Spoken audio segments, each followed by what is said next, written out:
अजय जी, अगर आप उसका जवाब दे पाए कि राजनीति के लिए किसानों की जमीन वक्फ को क्यों दे दी गई, उसके लिए रिकॉर्ड भी बदले गए और अब मुख्यमंत्री ने पूरा वो फैसला था पलट दिया, नोटिस वापस ले लिया। कभी ऐसा नहीं है, ऐसा कुछ नहीं है। ये भ्रम फैलाने की भाजपा की रणनीति है और कहीं ना कहीं उसके शिकार सभी लोग हो जाते हैं।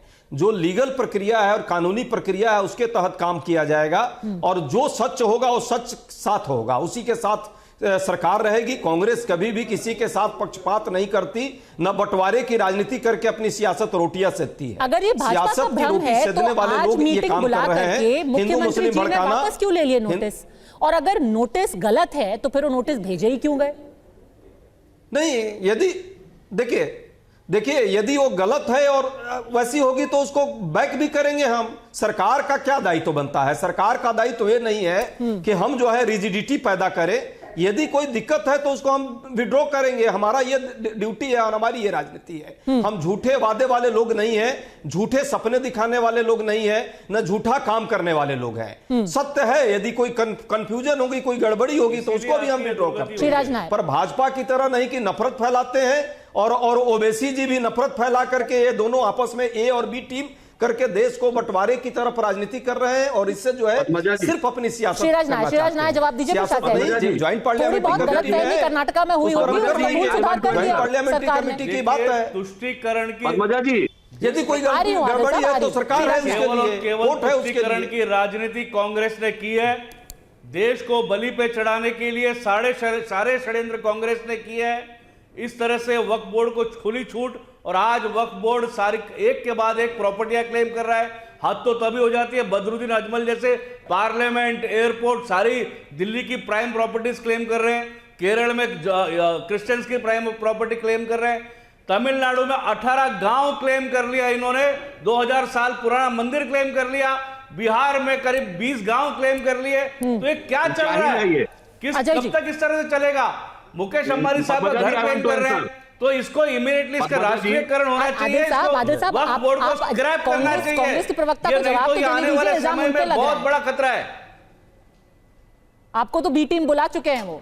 आदिल साहब रुकिए, अजय जी जवाब देंगे। सरकार उनकी है। साहब जो नायर साहब कांग्रेस के एलायंस से एमआईएम कांग्रेस के साथ मिलकर चुनाव लड़ती थी। उनके भाषा में ही साहब एमआईएम आपके साथ मिलकर चुनाव लड़ी है। दिख रहा है इनके लिए कुछ नहीं करना है। अरे भाई एआईएम तो आपके साथ भी रहती है, सबसे ज्यादा तो आपको लाभ पहुंचाती है। आप क्यों इतना बेचैन हो रहे हैं? अभी उधर मंदिर का मामला आया और देखिए ओवैसी साहब वकील बन गए। वकील बन करके देखिए क्या कर रहे हैं वो। कभी वो राजनेता बन जाते हैं, कभी वकील बन जाते हैं, कभी नफरत फैलाने का एक यंत्र बन जाते हैं। और वही काम भाजपा के आप जैसे लोग हैं। इसलिए कर रही हूं क्योंकि कौन लोग इससे प्रभावित होते हैं। सिर्फ कोई हिंदू प्रभावित नहीं होता। मैंने आपको 2 एग्जाम्पल दिए। कर्नाटका में बेचारे गरीब किसान थे, वो अपनी सारी चिट्ठी लेकर के गए, अपने सारे वो पट्टे का रिकॉर्ड लेकर के गए। उन्होंने कहा देखिए रातों रात पता नहीं कहां इसका वक्फ की प्रॉपर्टी बना दिया है इसको। वहां पर क्रिश्चियंस हैं केरला में जो कह रहे हैं हमारी भी जमीन पे भी कब्जा हो गया है।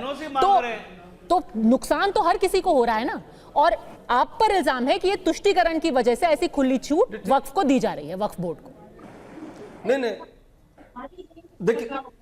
देखिए जो सच्चाई है, हमने कभी कोई तुष्टीकरण वाली बात नहीं। हमारा जो उद्देश्य था जब ये बनाया भी था, जिस समय ये जो बोर्ड बना था, बोर्ड क्यों बना था, क्या उद्देश्य था?